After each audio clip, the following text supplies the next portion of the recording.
우리가 하나님을 믿는다는 건 생각해 보면 정말 신비 중에 신비가 아닐 수 없습니다. 하나님을 믿는 것 자체만으로도 너무 신기한 일인데요. 더 놀라운 건 우리는 이런 표현을 씁니다. 나는 하나님을 만났다.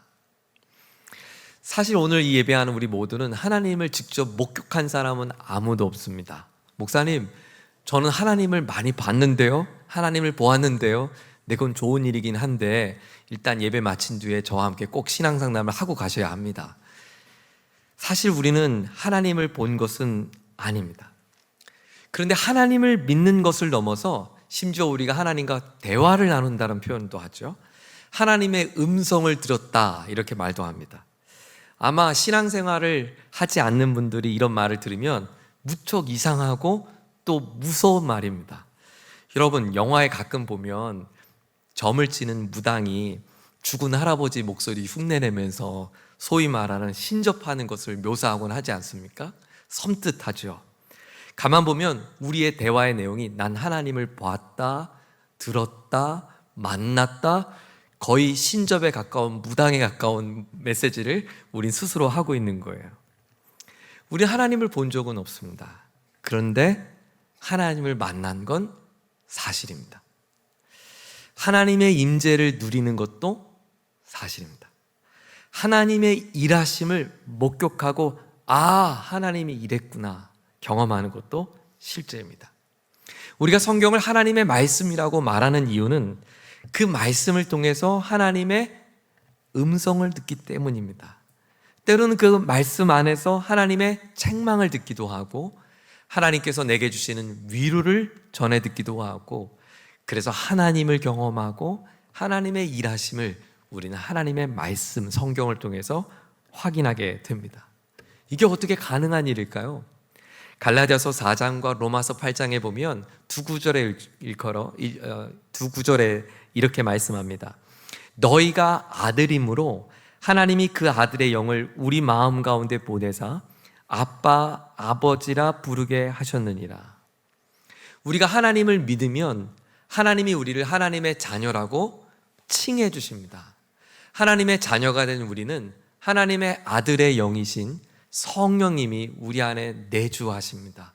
그러면 하나님의 아들이신 예수의 영인 성령이 우리 안에 거하면 그 성령이 무슨 역사를 하냐면 우리에게 하나님을 목격하게 합니다. 하나님을 느끼게 합니다. 하나님을 알아보는 눈을 열어줍니다. 그리고 하나님께 이렇게 말합니다. 하나님 아버지. 너무 신기해요. 하나님을 믿는 자들의 기도의 이야기는 하나님 아버지를 향한 고백으로 우리는 이야기됩니다. 신비죠. 성령의 역사입니다. 하나님을 알아보는 눈. 오늘 우리가 함께 봉독한 요한복음 9장의 이야기는 태어나면서부터 앞을 못 본 한 맹인이 예수님을 만난 이야기입니다. 그가 예수님을 만나서 그의 눈을 예수님이 뜨게 하셨죠. 당시 주변의 모든 사람들, 그리고 그 자신, 병자 자신 스스로도 나는 이것이 하나님의 저주라고 생각했습니다. 너의 죄 아니면 부모의 죄 때문에 이렇게 된 것이고, 그러므로 너는 죄인이며 부정한 사람이며 불결한 사람이며 그렇게 거린으로 살아가는 것이 마땅하다고 생각했습니다. 그는 스스로 자신도 그런 부정한 삶이라고 인정했습니다. 그런데 어느 날 예수님이 제자들과 대화를 나눈 중에 앞을 못 보는 맹인 앞에서 이렇게 말합니다. 아니야, 너는 부정한 사람이 아니야. 너는 죄인이 아니야. 한 번도 들어보지 못한 이야기였습니다. 그리고 그는 이렇게 말합니다. 너는 하나님의 사람이야. 하나님이 계획이 담긴, 그래서 하나님이 하실 일이 있는 하나님의 사람이라는 거예요. 나는 하나님께 버림받은 사람이고 하나님께 심판받은 사람인 줄 알았는데, 아니 나도 하나님의 사람이란 이 고백이 얼마나 놀라운 고백입니까? 사랑하는 여러분, 이것이 우리에게 얼마나 위로가 되는지 몰라요. 여러분, 주변 사람들이 나를 향해 뭐라고 말하든 신경 쓰지 마세요. 하나님이 지으신 어떤 피조물도 쓸모없는 것 아무것도 없고, 아무리 가련하고 연약할지라도 저와 여러분의 인생은 하나님께 존귀함으로 지음받은 하나님의 소중한 인생임을 믿으시기를 바랍니다. 예수님은 맹인에게 그와 같이 격려하셨을 뿐만 아니라 진흙으로 눈을 바르시고 실로암가에 가서 씻으라고 말씀합니다. 맹인이 왜 내가 거기 가야 하는지, 왜 씻어야 되는지 알지 못했고 그가 누군지 확신할 수 없었지만 다만 나에게 하나님의 사람이라고 말해준 그의 청만큼은, 그가 했던 당부만큼은 꼭 내가 순종하고 싶었습니다. 맹인은 그 길을 걸어갔고 그 결과 눈이 떠졌습니다. 자, 그런데 오늘의 이야기는 이제부터 시작입니다. 요한은 1절부터 12절까지 맹인이 눈뜬 이야기를 소개한 뒤에 13절부터 마지막 41절에 더 많은 2배 이상의 분량을 할애해서 이제 이 사람의 더 중요한 이야기가 있다라고 우리에게 들려줍니다. 이렇게 말이죠. 여러분, 태어나면서부터 앞을 못 본 이 죄인이라고 불렸던 그가 예수를 만나서 눈을 떴어요. 그런데 그는 눈을 떴을 뿐만 아니라 진짜 예수를 알아보게 되었어요. 예수님 주변에는 많은 사람들이 따라다녔습니다. 예수가 보인 표적 때문입니다. 예수의 말에 충격적인 말 때문입니다. 그래서 예수를 따르고 신기함으로 예수님을 쫓아갔지만 그들은 예수님의 표적은 보았지만 예수가 누군지는 알아보지 못했습니다. 그런데 앞을 보지 못했던 그는 예수의 표적을 단 한 번도 볼 수도 없었고 예수가 어떻게 말씀하시며 무슨 일을 이루는지 그는 경험할 수 없었지만 그는 자신의 눈이 떠진 뒤로 그는 예수를 진짜 알아보게 되었다는 거예요.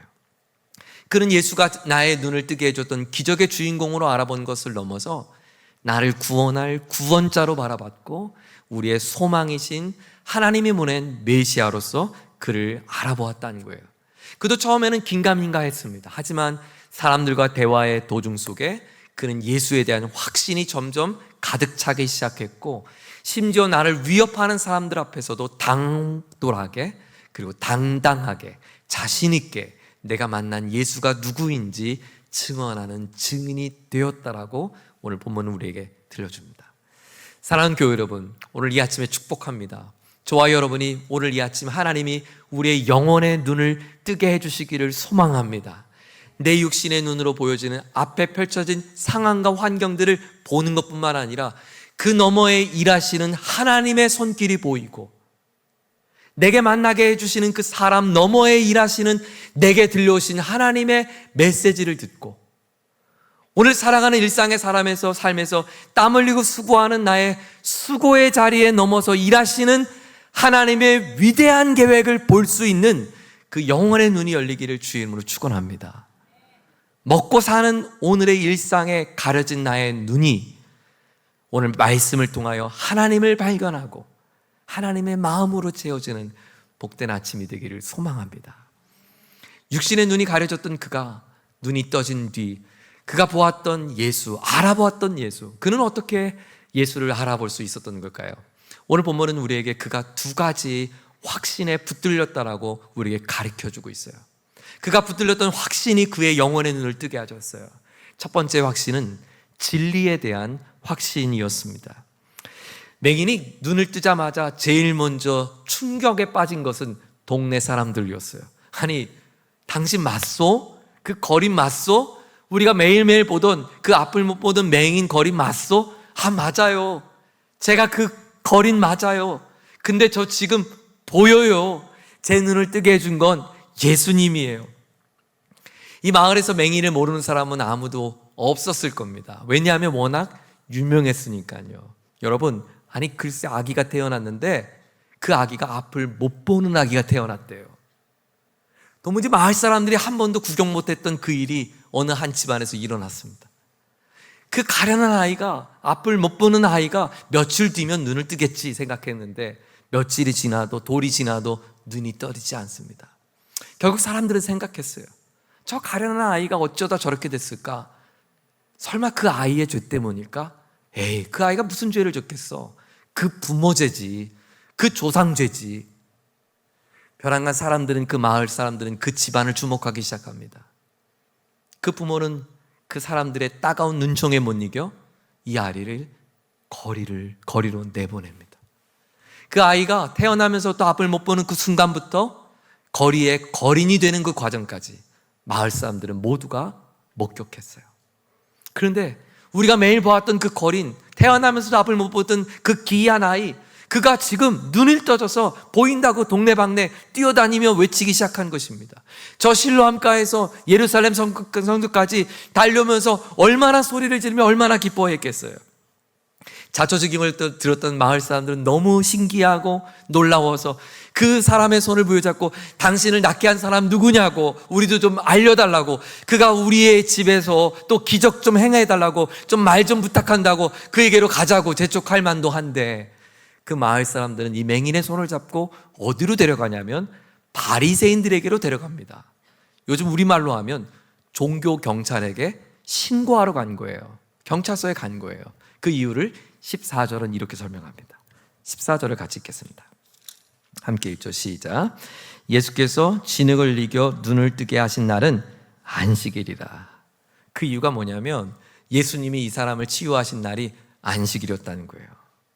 당시 유대인들은 안식일에 하지 말아야 될 금기 조항 39가지 조항이 있어요. 그것을 미시나 샤바트라고 하는데요.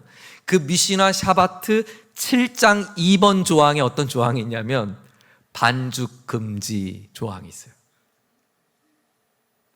예수님이 병자에게 어떻게 고쳤어요? 흙을 침을 뱉어서 반죽했거든요. 반죽해서 눈을 발랐거든요. 그 7장 2번 조항 반죽 금지 조항을 어겼다는 이유로 고발하는 거예요. 너무 어이가 없죠. 여러분, 39가지 미시나 샤바트의 조항은 누가 만들었을까요? 누가 제정한 걸까요? 하나님이 제정한 걸까요? 아니에요. 유대인들이 만든 조항이에요. 그들은 이것을 왜 만들었냐면 안식일을 기념하여 지키라, 이 구절을 잘 지키고 싶은 거예요. 너희들은 거룩하게 예배하라, 예배를 잘 지키고 싶은 거예요. 그래서 예배 올 때는 예쁜 옷 입어야 합니다. 예배 드릴 때는 우리 한국 문화에서는 모자 쓰고 예배 드리는 거 아닙니다. 예배 드릴 때는 성경책을 지참해야 합니다. 이런 식으로 39가지 조항을 만든 거예요. 자기들이 만든 39가지 조항이 나의 인생의 프레임이 됐어요. 여러분, 하나님이 왜 안식일을 거룩하게 지키라고 했죠? 흑암과 혼돈과 공허함으로 아무것도 없었던 무에서 아름다운 질서와 풍성함으로 채우신 창조의 하나님을 기억하고 찬양하며 그 무질서한 인생 가운데 질서와 자유를 주신 하나님을 경배하는 날이 안식일인 거예요. 예수님은 평생 흑암과 공허함과 절망으로 살아가는 그 사람에게 아름다운 창조의 기사를 이루셔서 그의 인생에 새로운 질서를 세우시고 아름다운 인생의 자유함을 선언하신 하나님의 창조의 하나님의 역사를 찬양하며 경배하는 안식일에 진짜 예배를 드렸는데, 그들은 자신이 만든 프레임에 갇혀서 미시나 샤바트 39가지 조항 중 한 가지의 조항 반죽 금지를 어겼다는 이유로 그를 고발한 것입니다. 바리새인들이 맹인을 데리고 온 마을 사람들을 바라보면서 그 맹인을 향해 신문합니다. 재판을 하는 거예요. 자, 17절입니다. 17절을 함께 읽습니다. 시작. 이에 맹인 되었던 자에게 다시 묻되 그 사람이 내 눈을 뜨게 하였으니 너는 그를 어떤 사람이라고 하느냐? 대답하되 선지자니이다. 너는 그가 누구라고 생각하느냐? 대답해보라. 이렇게 신문한 거예요. 그랬더니 그는 네, 저는 선지자라고 생각합니다 라고 대답을 했어요. 왜 선지자라고 했을까요? 당시 유대 사람들이 익숙했던 구약 성경에는 유명한 선지자들이 등장하는데 엘리야와 엘리사 같은 선지자, 그 선지자들이 바로 병을 고치는 기적을 행했죠. 그래서 그 엘리와 엘리사와 엘리야 같은 선지자가 바로 그 예수가 그런 선지자라고 나는 생각합니다 라고 대답을 했어요. 그 이야기를 듣자 바리새인들 무리들이 웅성거리기 시작합니다. 그리고 바리새인들조차도 의견이 두 개로 갈라졌어요. 무슨 말이냐? 만약 하나님이 보낸 선지자라면 하나님이 어떻게 우리가 만든 율법 조항을 어기면서까지 기적을 행하겠느냐? 그러므로 그는 하나님이 보낸 사람일 수 없고, 그는 하나님이 보낸 사람이 아니라면 귀신 들린 사람, 아니면 맹인과 예수가 짜고 치는 거짓말이다 라고 이야기를 했어요. 그럴 때 또 하나의 부류는 근데 이상하지, 만약 죄가 없는 사람이라면 이런 기적이 나타날 수는 없잖아. 그래서 혹시 그가 진짜 하나님이 보낸 사람 아닐까? 이런 의견이 나는 거예요. 바리새인들조차도 예수에 대한 혐의를 분명히 찾지 못했던 겁니다. 결국 바리새인들은 더 확실한 증거를 찾기 위해서 그의 부모를 찾아갑니다. 자, 부모에게 찾아가서 질문을 해요. 오늘 이 맹인이 눈을 떴다고 하는데 이 사람이 당신 아들 맞소? 부모에게 질문을 해요. 그러자 부모는 맞다고. 부모에게 이렇게 질문한 것은 혹시 부모도 거짓말을 해서 이가 맹인이 아니었는데 거린을 만들었고 그래서 맹인과 예수와 부모가 다 같이 짜고 치는 고스톱 아닌가 하는 고발점을 찾고 싶었던 거죠. 부모가 대답해요. 맞아요. 그는 태어나면서부터 앞을 못 봐서 우리 마을 사람들이 다 안다고요. 근데 우리는 정말 그 아들이 어떻게 눈을 떴는지 알 수가 없어요. 이렇게 대답을 해요. 근데 성경은 그것을 부모가 진짜 몰라서가 아니라 두려웠기 때문이라고 우리에게 증언해 줍니다. 여러분 생각해 보세요. 맹인으로 살아가는 이 거린의 인생이 얼마나 비참했겠어요. 얼마나 괴로웠겠어요. 근데 진짜 괴로운 건 누굴까요? 내 아들이 거린이 된 것을 목격한 부모겠죠. 내가 그런 아들을 낳아서, 내가 앞을 못 본 아들을 낳아서 그를 그만 내 손으로 쫓아내고 그는 거리에 유명한 거린이 되어 살아가는 모습을 보는 그 부모의 마음이 얼마나 비참했겠어요. 얼마나 자괴감이 들겠어요. 사람들은 그랬겠죠. 네가 얼마나 잘못된 사람이냐면 그런 아들을 낳았냐고. 그렇게 멸시와 미움과 서러움을 얼마나 받았는지 몰라요. 하루가 사는 게 아니었겠죠. 자책하며 기고통의 시간을 보냈을 거예요. 22절을 보세요. 그 부모가 얼마나 두려웠는가? 22절입니다. 시작. 그 부모가 이렇게 말한 것은 이미 유대인들이 누구든지 예수를 그리스도로 시인한 자는 출교하기로 결의하였으므로 그들을 무서워함이르라. 말 한마디 잘못하면 그냥 미움받는 것을 넘어서 이제 미움받으면서 어떻게든 살아왔는데 이제 말 한마디 잘못하면 아예 영영 출교당한다는 거예요. 여러분, 출교는요, 우리 예배당에서 함께 예배할 수 없어요. 그 메시지가 아니에요. 당신은 지음받을 수 없는 죄인이요, 당신은 영원히 지옥 갈 사람이요, 그래서 우리 교회가, 우리 회당이, 우리 유대 마을 사람들이 당신을 받아들일 수 없어 라고 쫓아내는 거예요. 영원한 죄인으로 낙인 찍는 거예요. 아주 무서운 거예요. 영영 벗어나올 수 없는 길을 선언하는 거예요. 그러니까 부모는 지금 마을에서 어떻게든 숨지고 살았는데 이제는 나는 여기서 영영 살 수 없는 존재가 됐다고 하니 너무 두려웠던 거죠. 그래서 부모가 말합니다. 이러므로 그 부모가 말하기를 그 아들이 이제 장성한 아들이니 직접 그 아들에게 물어보시오라고 이야기를 해요. 저는 이 대목이 얼마나 속상했는지 몰라요. 여러분, 이제 성인이 되어가는 이 맹인의 입장에서는 그의 부모가 자신을 어린 시절부터 버렸습니다. 버림받은 상처와 마음으로 거린이 되어 사람들에게 조롱거리가 되었어요. 살아야 되니까 거린이 된 거지, 거린이 되고 싶어서 나갔겠어요? 살 수 있는 길이 그 길밖에 없으니까. 근데 이제는 부모가 내 앞에 또 나를 못 본 채 하며 거절해요. 끝까지 자기 살 길만 찾는 무책임한 부모의 모습을 봅니다. 이번에는 바리새인들이 부모가 똑바로 대답을 못하니까 다시 맹인을 재소환해서 다시 신문합니다. 24절이에요. 24절 시작. 이에 그들이 맹인이었던 사람을 두 번째 불러 이르되 너는 하나님께 영광을 돌리라. 우리는 이 사람이 죄인인지를 아노라. 우리는 이 사람이 누군지 다 알고 왔어. 똑바로 말해. 하나님이 다 보고 계셔. 우리는 그가 죄인이라고 확신해. 너도 그가 죄인이라고 생각하지? 라고 질문을 해요. 이제는 원하는 답을 찾지 못하니까 아예 답을 준 거예요. 듣고 싶은 답. 죄인 맞지? 그럼 네, 맞아요. 이 한마디를 듣고 싶은 거예요. 정답을 알려줬어요. 그래서 그 답을 진술하라고 그들이 종용한 것입니다. 그런데 그들의 계획은 빗나가고 말았습니다. 맹인은 그들이 원하는 대답을 하지 않았으니까요. 오히려 맹인들의 할 말을 잃게 만들었습니다. 그리고 맹인이 했던 이 한마디는 위대한 신학적인 메시지가 담긴 고백이었어요. 자, 그 장면을 한번 묵상하겠습니다. 32절과 33절입니다. 자, 맹인의 목소리를 한번 들어보겠습니다. 시작. 창세 이후로 맹인으로 난 자의 눈을 뜨게 하였다함을 듣지 못하였으니 이 사람이 하나님께로부터 오지 아니하였으면 아무 일도 할 수 없으리이다. 맹인이 말합니다. 제가 보니까요, 아까 선지자라고 했는데 그거 취소할게요. 선지자가 아니라 하나님의 사람인 것 같아요 라고 대답을 해요. 그러면서 그 이유를, 근거를 이렇게 설명합니다. 논리가 창조하신 이유, 하나님의 창조 이유, 하나님 외에는 사람의 눈을 뜨게 한 사람은 아무도 없었잖아요. 구약의 어떤 선지자도 눈뜬 기적을 행한 선지자는 아무도 없습니다.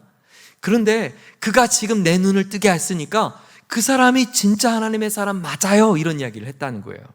여러분, 이 대목이 왜 중요하냐면 당시 유대 사람들이 기다리고 고대했던 메시아, 그리스도에 관한 예언의 책이 가장 많이 담긴 책이 이사야서입니다. 특별히 이사야서 중에 35장은 메시아의 책이라고 불려져요. 그 이사야 35장 5절에 보면 메시아의 구체적인 행사를 우리에게 예언해 줬는데 이렇게 말합니다. 들어보세요. 그때에, 메시아가 오는 그때에 맹인의 눈이 밝을 것이며 못 듣는 사람의 귀가 열릴 것이며. 그렇습니다. 예수님은 맹인의 눈을 뜨게 하신 그 이유가 바로 하나님께서 약속하신 약속대로 오신 하나님의 사람 메시아 그리스도임을 만방에 많은 사람들에게 선포한 바로 그 사건이었다는 거예요. 맹인은 그것을 증언한 것입니다. 바리새인들은 할 말을 잃었어요. 왜냐하면 그가 맹인이 되었다는 것은 그를 데리고 온 마을 사람들이 증인이 되었어요. 그가 눈을 뜬 것은 자신들이 보고 있는 사실이에요. 그리고 그가 처음부터 맹인이 되었고 눈을 뜨게 했던 이 모든 과정 속에 바로 예수가 개입했다는 것은 모든 사람들이 다 보았던 사실이었어요. 그가 눈이 떠지지 않았던 맹인이었던 것도 사실이고 눈 뜬 것도 사실이며 눈을 뜨게 한 그가 예수라는 것도 사실이므로, 그러므로 그는 구약에서 예언했던, 우리가 고대했던 메시아라고 하는 그들의 논리 속에 그들은 할 말을 잃은 거예요. 그러자 그들이 할 말이 없으니까 죄인 주제 우리를 가르쳐 드느냐라고 소리를 지르며 그 자리를 조용히 떠납니다. 사랑하는 여러분, 저는 오늘 이 맹인이 바리새인들과 대화하는 이 대목에서 아주 중요한 핵심적 가치 한 가지를 찾습니다. 맹인이 어떻게 예수를 알아보았는가, 이 지점이에요. 맹인이 어떻게 예수가 그리스도인지 알아보았는가, 이 지점이에요. 그것은 그가 눈을 뜬 경험이 아니었어요. 그가 사람들이 들려준 이야기가 아니었어요. 그가 자신의 믿음의 근간이 되었던 것을 무엇으로 삼았는가? 하나님의 말씀으로 삼았다는 거예요. 하나님의 말씀이 나의 신앙의 기초가 되었고, 그 하나님의 말씀이 오늘 나의 믿음의 삶을 디펜스하며 하나님의 말씀이 오늘 나의 삶을 해석하는 거예요. 우리의 믿음이 내가 경험했던 나의 삶의 지난날 신앙의 영적 체험이 아니라, 내가 오랫동안 경험했던 신앙의 경륜이 아니라, 연륜이 아니라, 내가 어린 시절 보았던 교회, 내가 어린 시절 예배했던 그 예배, 그 어린 시절 교회 문화, 그것이 나의 신앙을 지탱하는 것이 아니라 하나님의 말씀이 뭐라고 하시는지 그 말씀이 나의 삶에 흔들리지 않는 믿음의 기준이 되었다는 거예요. 캐논이 되었다는 거예요. 그 진리가 오늘 내게 아멘으로 될 때 그에겐 영적인 확신의 눈이 떠질 수 있었어요. 사랑하는 여러분, 하나님의 말씀을 아는 것으로 하면 바리새인들이 많이 알았겠어요? 맹인이 많이 알았겠어요? 앞을 못 보는 맹인이 글도 몰랐을 거고, 그가 주섬주섬 어디서 들은 몇 구절 정도 알았을걸요? 이사야 66장을 안다면 아마 맹인이 아는 구절은 한두 구절이었을 거예요. 여러분, 우리에게는 더 많은 유명한 설교회가 필요한 게 아닙니다. 여러분, 우리에게는 더 많은 메시지가 필요한 게 아닙니다. 우리에게 진짜 필요한 것은 나를 만족하게 하는, 나의 마음을 기쁘게 하는, 위로하는 메시지가 필요한 게 아니라 내가 그 말씀 앞에 굴복할 말씀이 필요한 거예요. 오늘의 하루의 한 장을 묵상하자고 여러분과 함께 연초에 시작을 했어요. 많이도 말고 하루에 한 장. 어제 읽은 본문은 단 2구절이었어요. 단 2구절 되는 시편 117편의 구절은 위대한 말씀이 담겨 있었어요. 읽으셨나요? 여호와를 찬양하자. 온 나라들아 여호와를 찬양하자. 우리가 여호와를 찬양해야 할 중요한 이유가 있다. 여호와의 인자하심과 그의 진실함이, 에메트, 진실함이 영원하기 때문이다. 이는 아침 그 말씀을 묵상하면서 하나님, 오늘 내가 살아가는 만남들, 관계들, 살아가는 사건들 다 하나님의 은총 안에 있음을 고백합니다. 그리고 침상에 들면서 그렇습니다. 하나님께서 오늘 나의 삶을 인도하시고 채워주신 것, 하나님의 성실하신 진실하심이 나를 이곳 가운데로 인도해 주셨습니다. 그 하나님을 찬양합니다. 할렐루야. 오늘 내가 살아가는 삶의 이야기를 그 말씀 앞에 지배받아서 사는 거예요. 그럴 때 그 말씀이 오늘의 나의 삶을 해석해줘요. 어제 우리 장로님들과 교제하는 시간이 있었는데 제가 아침에 묵상했던 말씀이 장로님과 교제하는 그 자리 속에 해석이 되더라고요. 아, 이 말씀이 이렇게 해석되는 거구나. 그 말씀이 오늘 나의 삶을 지탱하고 있구나. 그 말씀이 오늘도 내게 말을 걸어오고 있구나. 내게 필요한 그 말씀 한 구절이 필요한 거예요. 여러분 유튜브 틀어놓고 설교 듣는 건 듣는 게 아닙니다. 여러분 카페에서 수많은 음악 소리가 들리고 소음이 들리는데 그게 다 들리십니까? 그건 귀로 지나가는 소리죠. 내 마음에 전해지는 소리는 나와 대화하는 그의 목소리만 들려요. 그 모든 소리는 안 들려요. 누군가 여러분에게 강다리상에서 스피커로 전해지는 소리는 소리입니다. 그것이 말씀이 되려면 오늘 내 삶을 그 말씀 앞에 굴복시켜야 합니다. 그 말씀 앞에 오늘의 나의 삶을 해석할 수 있어야 합니다. 그 말씀이 오늘도 나를 이끌기를, 그 진리가 나를 이끌기를 오늘도 사모해야 오늘의 나의 삶에 하나님의 일하심이 보이는 눈이 열립니다. 먹고 사는 거에 갇힌 우리가 이 진리 앞에 해석이 돼야 먹고 사는 것 너머에서 일하시는 하나님의 마음이 보입니다. 내 자녀의 인생을 넘어서 하나님의 크신 편발로 당신의 발로 안으시는 하나님의 위대한 발이 보여 안심할 수 있습니다. 눈이 떠 있으나 볼 수 없고 귀가 열려 있으나 들을 수 없는 건 당신의 삶엔 진리가 없기 때문입니다. 무성한 소리만 남아있기 때문입니다. 그 말씀을 소리로 듣지 마시고 여러분의 눈과 귀로 마음으로 그 말씀 앞에 나의 삶을 굴복하며 그 말씀으로 해석되는 삶을 살기를 주의 이름으로 축원합니다. 하나님의 말씀의 진리 위에 확신이 찾아 예수가 보입니다. 두 번째로 더 나아가 맹인은 핍박을 두려워하지 않는 확신이었어요. 저는 이 대목이 얼마나 감격되었는지 몰라요. 여러분, 사람들이 맹인에게 물어봐요. 어찌된 일이냐고. 그랬더니 맹인이 이렇게 한결같이 말합니다. 제가요 눈을 떴어요. 그런데 눈을 뜨게 한 건 예수예요. 그의 대답은 아주 단순하지만 아주 짧지만 간결하지만 강력한 메시지였어요.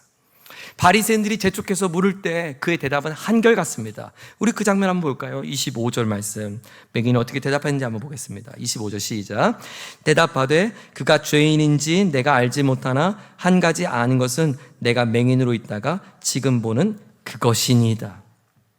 내가 전에는 맹인이었지만 지금은 볼 수 있습니다. 내가 맹인이 된 것, 내가 사실이었고 보는 것 사실입니다.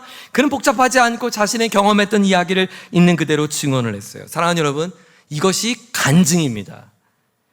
우리에겐 복잡한 신학 이론이 필요한 게 아닙니다. 드라마틱한 이야기거리가 필요한 게 아닙니다. 새롭게 하소서에 출연하는 위대한 간증의 이야기가 꼭 필요한 것이 아닙니다. 나는 예수를 만났고 예수가 나를 구원했고 나는 하나님의 존귀한 자녀가 되었다고 하는 예수를 만난 확실한 메시지, 짧은 이야기, 그것이 간증입니다. 여러분, 이 정리된 간증의 이야기를 가족들과 나누는 걸 가정예배라고 합니다. 오늘 여러분 주보에는 가정예배 순서지를 가이드를 드렸어요. 오늘 말씀을 드리면서 여러분이 어떻게 주님을 만났는지 2분, 3분 내로 정리할 수 있는 짧은 이야기를 여러분 한번 정리해 보세요. 내가 만난 예수님은 어떤 분인가? 그리고 이번 주 그 예수님을 만났던 그 시절에 사진첩에 있는 사진을 꺼내서 자녀들에게 보여주세요. 봐봐, 이때 엄마 아빠가 예수님을 만났어. 이때 하나님이 나를 구원해 줬어. 그 이야기를 들려주세요. 우리에게는 자녀를 설득할 필요도 없어요. 구체적인 설명할 신학적인 이야기가 하나도 필요하지 않아요. 성령님은 우리의 짧은 메시지를 통하여 충분히 역사하실 것입니다. 보세요. 맹인의 부모는 출교가 두려웠어요. 하지만 맹인이 두렵지 않습니다. 눈이 떠졌는데 뭐가 더 두렵겠어요? 그는 당당하다 못해 당돌하기까지 합니다. 너 그가 죄인인 거라고 너도 생각하는 거 맞지? 우리 답을 다 알고 왔다니까. 하나님 영광 돌려야 돼. 허튼 말 하지 마. 그를 협박하는 그들에게 그는 뻔뻔스럽게 대답을 합니다. 그리고 그는 일침을 가하는 이야기를 해요. 자, 27절 바리새인들을 향한 목소리 한번 들어보죠. 맹인의 이야기입니다. 27절이에요. 시작. 대답하되 내가 이미 일렀어도 듣지 아니하고 어찌하여 다시 듣고자 하나이까? 당신들도 그의 제자가 되려 하나이까? 마치 비아냥거리듯 당신 정말 예수님 제자가 되려고 이렇게 자꾸 물어보는 거예요? 이렇게 질문했다는 거죠. 겉으로 표면적으로 보면 무례한 이야기인 것처럼 느끼고 빈정거리는 것처럼 느껴지지만 사실은 진지하게 이 물음을 생각해 보면 아주 위대한 복음 전도였어요. 나는 예수를 만났습니다. 그가 내 눈을 뜨게 했습니다. 당신도 나와 함께 예수의 제자가 되렵니까? 얼마나 위대한 전도입니까?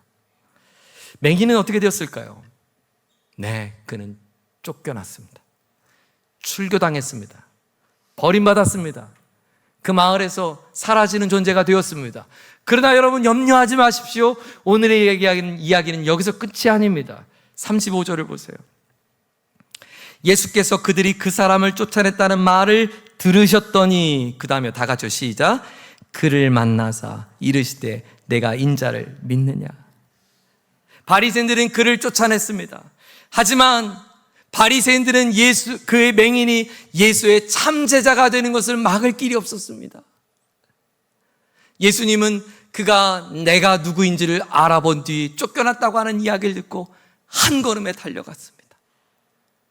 내가 그를 만나야지. 내가 그를 만나줘야지.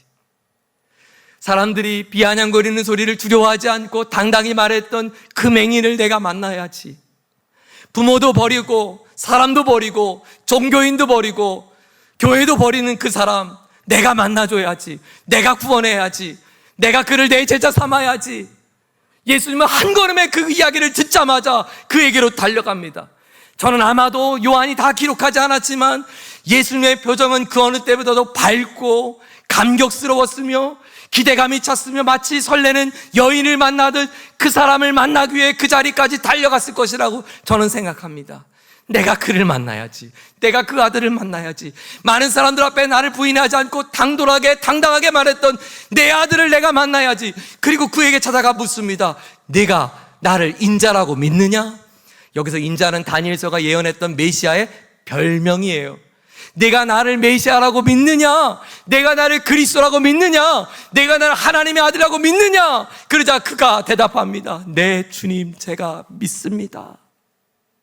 주여, 내가 믿나이다. 사람들은 그를 내쫓을 수 있었어요. 사람들은 그에게 조롱할 수 있었어요. 사람들은 그에게 핍박할 수 있었어요. 그러나 그가 예수를 사랑하는 마음, 예수를 쫓아가는 제자의 마음은 멈출 수가 없었습니다. 왜요? 진리 아래서 눈을 떴으니까요. 두려움을 이기는 확신이 있으니까요. 사랑하는 여러분, 이 이야기를 왜 들려주는 걸까요? 요한이 이 책을 왜 기록한 걸까요? 내가 이 책을 기록하면 너희로 예수가 하나님의 아들을 믿게 하려 함이요, 그리고 그 이름을 힘입어 더 풍성히 생명을 얻게 하려 함이니라. 사랑하는 교우들이여, 이렇게 사는 것이 성도의 풍성한 삶이라는 것입니다. 예수 믿는, 내가 예수 만났다고, 진짜 예수가 나를 구원했다고, 예수가 우리 가정의 주인이라고, 예수가 사랑하라고 했다고, 예수가 내게 그렇게 사명을 주었다고 말하면 세상은 우리를 내쫓고 조롱하고 손가락질하고 우리를 저버리고 버린다 하여도 주님을 사랑하는 그 마음을 포기하지 않고 믿음으로 걸어갈 때 주님이 우리를 안아주시며 사랑하시며 우리의 결단과 다짐을 들으시고 주님 앞에서 주님이 다시 우리에게 물으신다는 거예요. 내가 나를 사랑하느냐? 요한의 아들 시몬아, 내가 나를 사랑하느냐? 너 나를 정말 믿지? 그럴 때마다 우리가 내 주님 믿습니다, 이 고백으로 주님 앞에 서는 그날까지 걸어가는 것이 신앙의 성도의 여정인 줄 믿습니다. 오늘 주님이 이 아침 우리에게 질문하십니다. 사랑하는 교우여, 당신은 나를 정말 믿습니까? 당신은 나를 정말 믿습니까? 이제 여러분이 대답할 차례입니다. 같이 기도하겠습니다.